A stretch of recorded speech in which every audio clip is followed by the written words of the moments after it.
Hello दोस्तों, नमस्कार। मैं हूँ यशवंत दामले और आप देख रहे हैं यस मनी विज्ञान चैनल। यस मनी विज्ञान चैनल में आपका स्वागत है। आज के वीडियो में हम सीखेंगे चाल तथा औसत चाल के बारे में। चाल को कैसे ज्ञात करते हैं तथा औसत चाल कैसे ज्ञात करते हैं। चलिए आइए शुरू करते हैं एक छोटे से इंट्रो के साथ।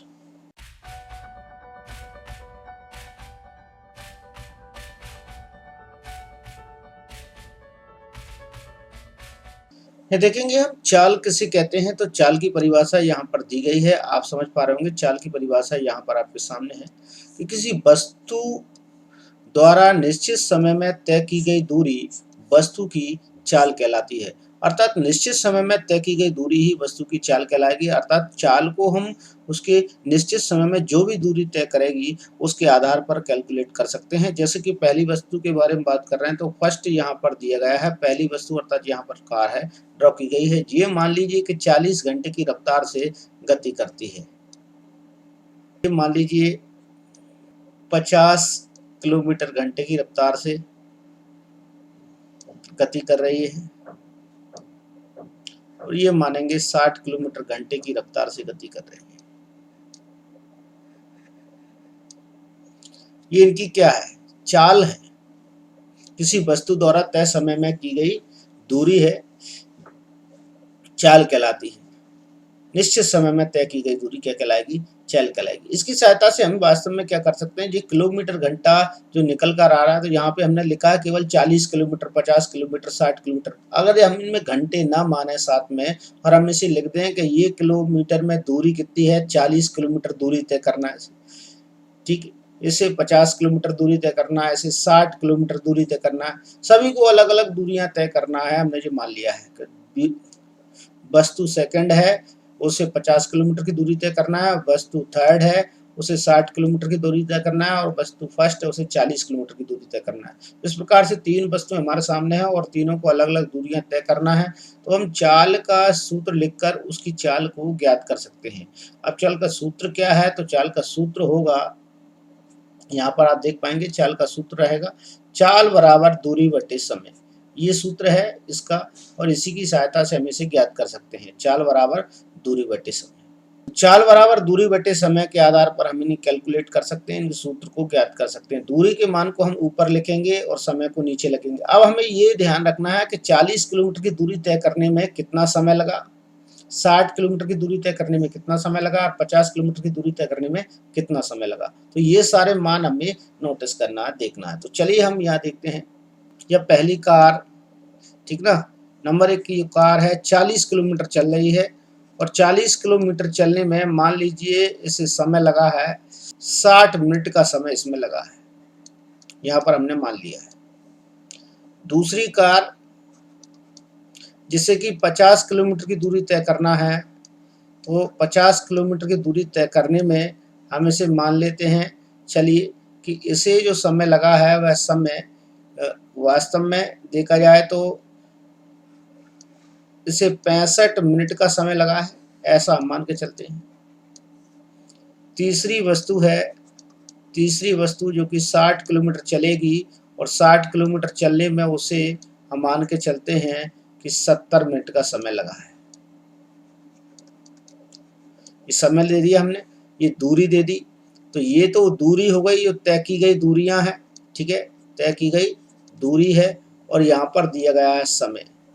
अब इसकी सहायता से हमें ये ज्ञात करना है कि चाल कैसे निकालेंगे। तो सबसे पहले चाल के सूत्र में आपको ये मान रखना पड़ेगा, ज्ञात कर। अब सबसे प्रथम यदि हमें ज्ञात करना है तो पहली वस्तु की चाल का मान हम ज्ञात करेंगे। तो चाल का मान ज्ञात करने के लिए हमें पहले इसका मात्रक देख लेते हैं। मात्रक क्या है? तो मात्रक आपको यहाँ से मिलेगा चाल बराबर दूरी बटे जो समय है।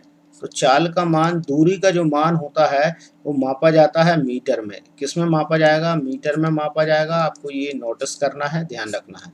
इसके बाद समय नापा जाता है, जो कि मापा जाएगा, वो मापा जाएगा सेकंड में, ठीक है।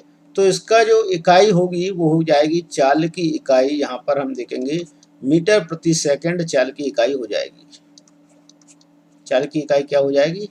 मीटर प्रति सेकंड चाल की इकाई मानी जाएगी।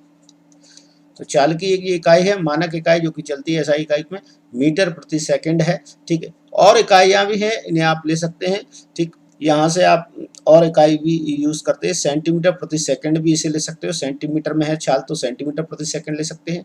चाल की बड़ी इकाई के रूप में यूज़ किया जाता है, जिसे हम बड़ी इकाई के रूप में देखना चाहें तो बड़ी इकाई के रूप में आपको किलोमीटर प्रति आवर के रूप में भी देखा जाता है, अर्थात किलोमीटर प्रति घंटे की रफ्तार में भी देखा जाता है, ठीक है ना। तो ये इकाई भी इसकी है, लेकिन बड़ी चाल के लिए है, जो कि अपन यहाँ पर कैलकुलेट कर रहे हैं तो इसे वास्तव में किलोमीटर में दी है और ये मिनट में दी है, तो अपन किस पहले इसे घंटे में तब्दील करेंगे, मिनट को हमें घंटे बनाना पड़ेगी, ठीक है ना। यदि इससे कैलकुलेट कर रहे हैं तो दूसरे सूत्र से हमें कैलकुलेट करना है, ये सूत्र से हमें कैलकुलेट करना है, तो फिर हमें यहाँ पर किलोमीटर को मीटर में बदलना पड़ेगी, तो दोनों में से कहीं ना कहीं हमें चेंज करना पड़ेगी।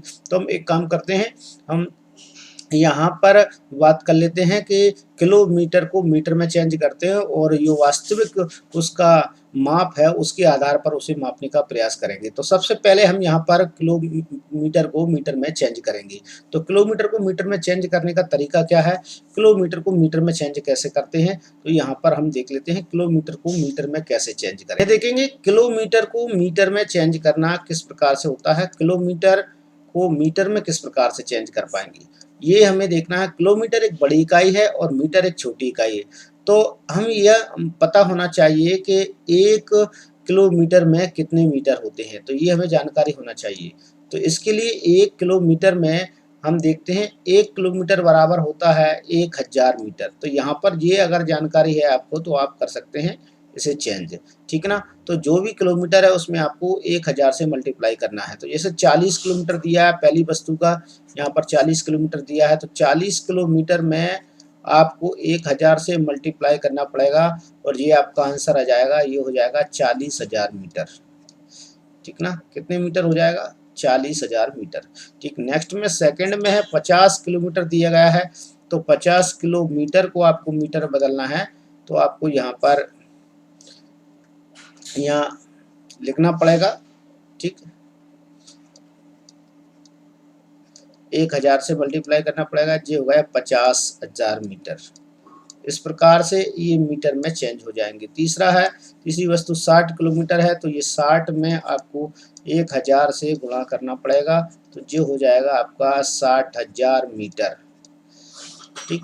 तो ये क्लियर हो गया है कि मीटर से हम किलोमीटर में इस प्रकार से चेंज करेंगे, ये आपको यहाँ पर दिखाया गया है, ठीक ना। तो मीटर से जब किलोमीटर से जब हम मीटर में चेंज कर चुके हैं फर्स्ट वस्तु के लिए, पहली वस्तु के लिए, ठीक है। यहाँ पर देख लिया है मैंने, मीटर का मान लिखा है, यहाँ पर देखेंगे मीटर में कितना हो गया है जी, 40,000 मीटर हो गया है, ठीक है। यहाँ पर रखूंगा 40,000 मीटर। और समय कितना दिया है, समय देखिए यहाँ पर मिनट में दिया है, हमें इसे सेकंड में बदलना है, अब भी हमारे पास परेशानी है। तो मिनट 60 मिनट को आपको सेकंड में बदलना है, तो ये आप कैसे बदलेंगे, इसके लिए मैं आपको यहाँ बता देता हूँ कि किस प्रकार से आप यहाँ से चेंज कर पाएंगे। देखिए, तो मिनट को जब सेकंड में बदलना हो तो चेंज करने के लिए आपको क्या करना पड़ेगा, यहाँ पर से आप देख पाएंगे।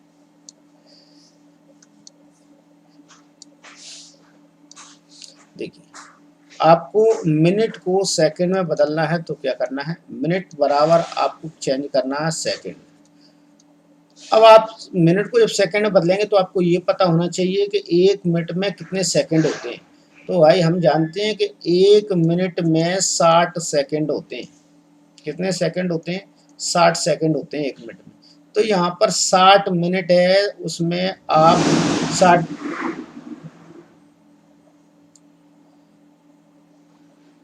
1 मिनट में 60 सेकंड होते हैं, यहाँ पर लिख दिया मैंने 60, ठीक ना, ये 60 लिख दिया है। अब यहाँ पर देखेंगे जो भी मिनट है उन सब में 60 का मल्टीप्लाई कर दीजिए। तो जैसे मैं यहाँ पर ले रहा हूँ 60, पहले में यहाँ 60 दिया है, तो 60 में मैं 60 से ही मल्टीप्लाई करूँगा, तो यहाँ पर मेरे पास निकल कर आ जाएंगे सेकंड की संख्या। तो सेकंड की संख्या निकल कर आई 6 6 36 और 2 शून्य इसके पीछे लगाना है, तो ये हो जाएगा 36, ठीक ना, और डबल जीरो यहाँ पर, तो ये निकल के आ गए सेकंड, ठीक। ऐसे कोई दिक्कत नहीं है। अब नेक्स्ट में हमें निकालना है, दूसरे का निकालना है, तो यहाँ से भी आप कैलकुलेट कर पाएंगे, इसे निकाल लीजिए। तो ये आपको निकालने की आवश्यकता है तो आप यहाँ से निकाल सकते हैं। फिर 60 का गुणा करेंगे, 60 का गुणा करेंगे तो आपको यहाँ पर निकाल के आएगा अच्छा, तो ये हो जाएगा 3900 सेकंड के समथिंग यहाँ पर हो जाएगा। ठीक, इसके बाद हम यहाँ देखेंगे अगला दिया है हमारे पास 70 सेकंड, 70 मिनट। 70 मिनट को हमें सेकंड में बदलना है तो फिर 60 से मल्टीप्लाई करना पड़ेगा। तो यहाँ पर आपको गुणा करना है सीधे सीधे, 7 और 6 का 7, 6 42, 42 तो 42 आ जाएगा, और 2 जीरो है तो 2 शून्य रख दीजिए, कोई दिक्कत नहीं है, जितना सेकंड हो जाएगा। तो हमने पूरा कैलकुलेशन कर लिया है, किलोमीटर को मीटर बदल लिया है, ठीक ना, और मिनट को सेकंड बदल लिया। आप कर सकते हैं हम चाल का मान ज्ञात। ये हमने लिख दिया 40,000, नीचे लिखेंगे 3600 सेकंड, हम यहाँ पे डिवाइड करेंगे।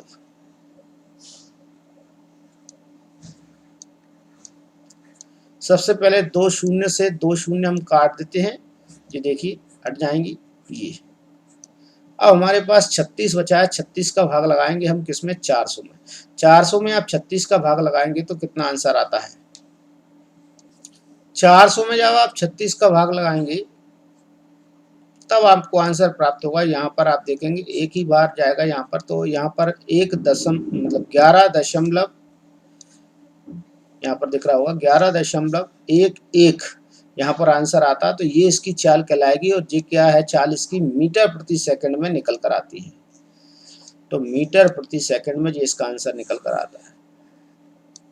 मतलब 1 सेकंड में 11.11 मीटर गाड़ी चलेगी। यहाँ से आपको ये कैलकुलेट निकल कर आता है, कैलकुलेशन निकल कर आती है। ठीक, अब इसी के आधार पर हमको अगली वस्तु का भी कैलकुलेशन करना है। ठीक, तो इसके आधार पर हम अगली वस्तु का कैलकुलेशन भी कर सकते हैं, जहाँ पर अगली वस्तु की चाल भी निकाल सकते हैं। चलिए निकालते हैं। अगली वस्तु की चाल निकालने के लिए यहाँ पर मान देखेंगे। सबसे पहले चाल बराबर फॉर्मूला, यहाँ पर सूत्र हम रखेंगे जो हमें ज्ञात है, वो सूत्र भी यहाँ पर देख लेंगे। चाल बराबर यहाँ पर दिया कितना है, चाल बराबर यहाँ पर देखेंगे दूरी बटे समय। तो दूरी यहाँ पर कितनी है, दूरी हो गई है 50,000 मीटर, तो दूरी हम यहाँ पर लिख देते हैं 50,000 मीटर, इस प्रकार से 50,000 मीटर। इसके बाद समय यहाँ दिया गया है तो समय हो जाएगा 3900। इसे एक बार कैलकुलेट हम कर लेंगे कि वास्तव में ये सही है या नहीं। ठीक है, ये 3900 हो गया। कैलकुलेशन ऐसी करना है कि मैं यहाँ पर गुणा कर रहा था 60 × 60, तो यहाँ पर आ गया था आपके सामने 3600 सेकंड। अब 5 का मल्टीप्लाई और 60 में करना है तो 5 × 30, तो 300 यहाँ पर आया, तो मैंने इसे जोड़ दिया, इसी में ऐड कर दिया, इसीलिए ये हो गया है 3900, 3900।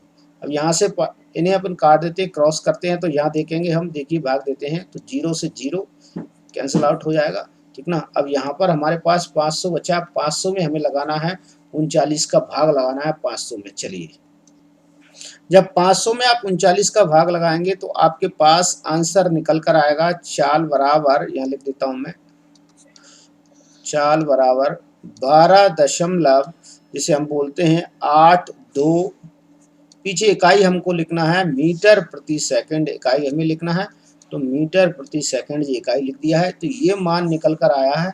ये मान वास्तव में किसका है, दूसरी वस्तु का मान है, कि दूसरी वस्तु 12 मीटर प्रति सेकंड की रफ्तार से चलती, 12.82 मीटर प्रति सेकंड चलती है। मतलब 1 सेकंड में 12.82 मीटर की दूरी तय करती है दूसरी वस्तु। ठीक है ना, यहाँ पर आपको दिखाई देगी। इसी प्रकार से आप तीसरी वस्तु का भी कैलकुलेशन कर सकते हैं, निकाल सकते हैं। यहाँ पर दिया है मैंने, आप उसे निकाल सकते हैं। ठीक है, अब मैं आपको औसत चाल दिखाना चाहूँगा, औसत चाल बताना चाहूँगा, क्योंकि वीडियो ज़्यादा लंबा हो रहा है तो मैं ज़्यादा नहीं चाहूँगा। तीसरी वस्तु का आप खुद निकाल लें।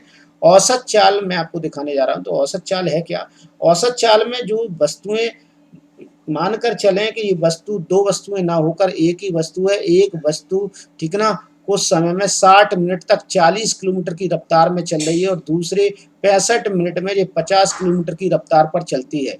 तो इनका हमें योग करना है, इन्हें क्या करना है, हमें योग करना है। इन दोनों का योग करके हम उनका मान निकाल सकते हैं, प्राप्त कर सकते हैं, वही कहलाता है औसत चाल। तो औसत चाल की परिभाषा और उसका जो कैलकुलेशन है मैं अगली वीडियो में आपको दे पाऊंगा। वीडियो ज़्यादा लंबा हो रहा है इसलिए मैं आपको अभी नहीं दे पाऊंगा। ठीक ना, तो आपको औसत चाल समझना है तो आप अगली वीडियो का इंतजार कीजिएगा। आज के वीडियो में इतना ही। हर बार की तरह कहना चाहेंगे, यदि आप हमारे चैनल पर हैं और अभी तक आपने यदि चैनल को सब्सक्राइब नहीं किया तो प्लीज़ सब्सक्राइब बटन को प्रेस कर दीजिएगा, बेल आइकन को प्रेस करना ना भूलें। बेल आइकन प्रेस करते ही जैसे मैं वीडियो अपलोड करूँगा आपके पास नोटिफिकेशन के रूप में पहुँच जाएगा। वीडियो अच्छा लगता है तो लाइक जरूर कीजिएगा, दोस्तों के साथ में शेयर कीजिए।